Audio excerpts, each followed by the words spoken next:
मंडळी, स्वागत आहे तुमचं माझ्या यूट्यूब चॅनलमध्ये। पहा, लग्नाच्या पंक्तीला वांगे बटाट्याची मिक्स रस्सा भाजी बनवली जाते, एकदम टेस्टी। त्याच पद्धतीने आपण आज घरच्या घरी वांगा बटाट्याची रस्सा भाजी बनवणार आहोत। तर मी इथे घेतलेले आहेत 3 वांगे आणि 3 बटाटे घेतलेले आहेत। बटाट्याच्या वरचे साल काढून घेतलेले आहेत, साल ठेवायचे नाहीत, बटाट्याच्या वरचे साल काढून घ्यायचे आहेत। आणि आता आपल्याला याच्यात ना फोडी बनवून घ्यायच्या आहेत। फोडी कशा बनवायच्या? फोडी आपल्याला जास्त बारीक बनवायच्या नाहीत, मोठ्याल्या बनवायच्या आहेत फोडी।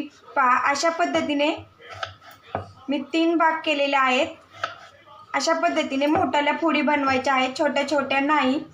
तर सर्व आपल्याला आता बटाट्याच्या आहेत ना फोडी बनवून घ्यायच्या आहेत। आणि पुरी सोबत आहे ना खूप टेस्टी लागते ही वांगा बटाट्याची रस्सा भाजी। अशा पद्धतीने बटाट्याच्या फोडी बनवून घेतलेल्या आहेत। आता बटाट्याच्या फोडीत ना आपल्याला पाण्यामध्ये टाकून घ्यायच्यात, कारण की ते पाण्यामध्ये जर टाकल्या नाहीत थोड्या वेळाने ना लगेच काळे पडते। त्यामुळे आपल्याला चिरले की बटाटे आहेत ना पाण्यामध्ये टाकून घ्यायचे आहेत। मला मी दाखवते। पहा, अशा पद्धतीने एका बाउलमध्ये पाणी घेतलेलं आहे आणि बटाट्याच्या फोडी त्या बाउलमध्ये टाकून घेतलेल्या आहेत। आता वांगे सुद्धा आपल्याला ह्याच पद्धतीने चिरून घ्यायचे आहेत, मोठमोठ्याच फोडी करायच्या आहेत वांग्याच्या। पहा, अशा पद्धतीने 2 भाग केलेले आहेत। वांग किडका आहे का नाही ते पण पाहायचं, मागचा अर्धा देठ काढून टाकायचा। आणि ह्या वांग्याच्या सुद्धा मी अशा पद्धतीने फोडी बनवून घेतलेल्या आहेत मोठ्याल्या। पहा, वांग्याच्या सुद्धा अशा मोठमोठ्या फोडी बनवून घेतलेल्या आहेत। आणि वांग सुद्धा आपल्याला पाण्यामध्ये टाकून घ्यायचं आहे। वांग चिरलं का लगेच काळं पडायला चालू होतं, त्यामुळं वांग सुद्धा लगेच पाण्यामध्ये टाकून घ्यायचं। पहा, वांगे बटाटे अशा पद्धतीने पाण्यामध्ये टाकून घेतलेले आहेत। आणि याच्यामध्ये ना थोडंसं मीठ टाकायचं। मीठ टाकल्याने ना वांगे बटाटे असे पांढरे शुभ्र पण दिसतात, असे काळपट पडत नाहीत। तर आम्ही थोडंसं मीठ टाकून घेतलेलं आहे। आपण आता मसाला पाहून घेऊया। पहा, मी इथं घेतलेलं आहे मिक्सरचं भांडं। मी त्याच्यामध्ये अद्रक लसूण खोबऱ्याची पेस्ट पण काढून घेतलेली आहे फोडणीसाठी। आणि वाटणामध्ये सुद्धा अद्रक लसूण घेतलेला आहे। मी इथं खोबरं घेतलेलं आहे किसून, अद्रक घेतलेला आहे थोडीशी, आणि 1 लसणाची कुडी घेतलेली आहे।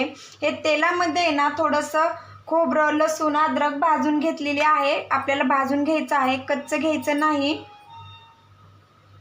मी इथं थोडेसे शेंगदाणे घेतलेले आहेत आणि तीळ घेतलेले आहेत। शेंगदाणे तीळ सुद्धा मी आंबळ थोडेसे कच्चेपणा जाईपर्यंत भाजून घेतलेले आहेत। मोठ्या आकाराचा एक कांदा उभ्या आकाराचा कट करून घेतलेला आहे। तेलामध्ये पूर्ण त्याचा काळपट कलर होईपर्यंत आपल्याला तेलामध्ये परतून घ्यायचा आहे। असा काळपट कलर जर झाला ना कांदा पूर्णपणे आपला परतला जातो।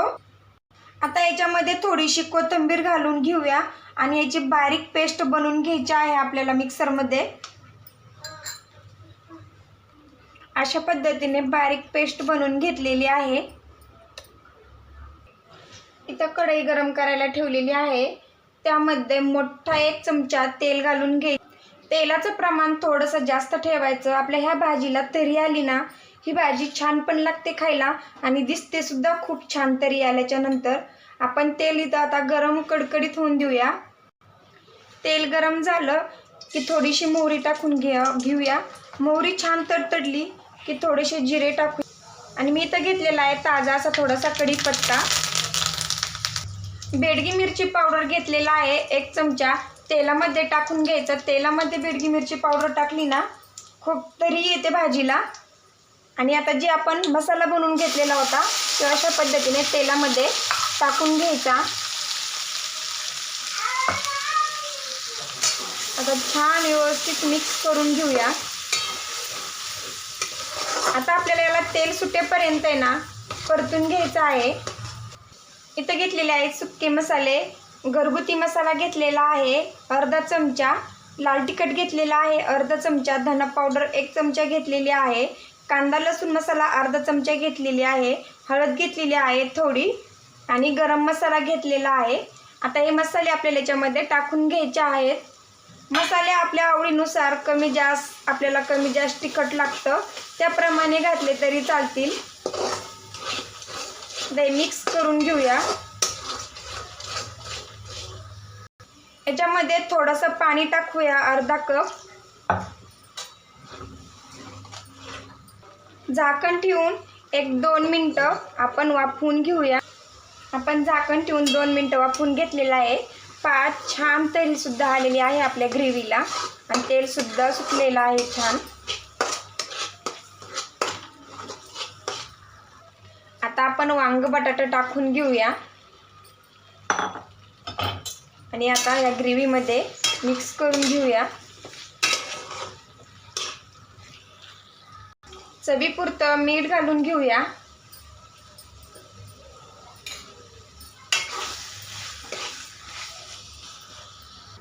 पाणी न घालताय ना 1-2 मिनटं आपण हे वाफवून घेऊया भाजी. आता आपण याच्यामध्ये पाणी टाकून घेऊया. पाणी जास्त नाही टाकायचं, आपल्याला इथं घट्टच बनवायचे आहे, पातळ नाही. तर मी इथं अर्धा ग्लास पाणी टाकून घेतलेलं आहे. पाणी टाकल्याच्या नंतर आपण मिक्स करून घेऊया. आता झाकण ठेवून आहे ना मीडियम गॅसवरती 5 ते 6 मिनटं भाजी आपण आता शिजवून घेणार आहोत. गॅस फुल ठेवायचा नाही, मीडियमच ठेवायचा.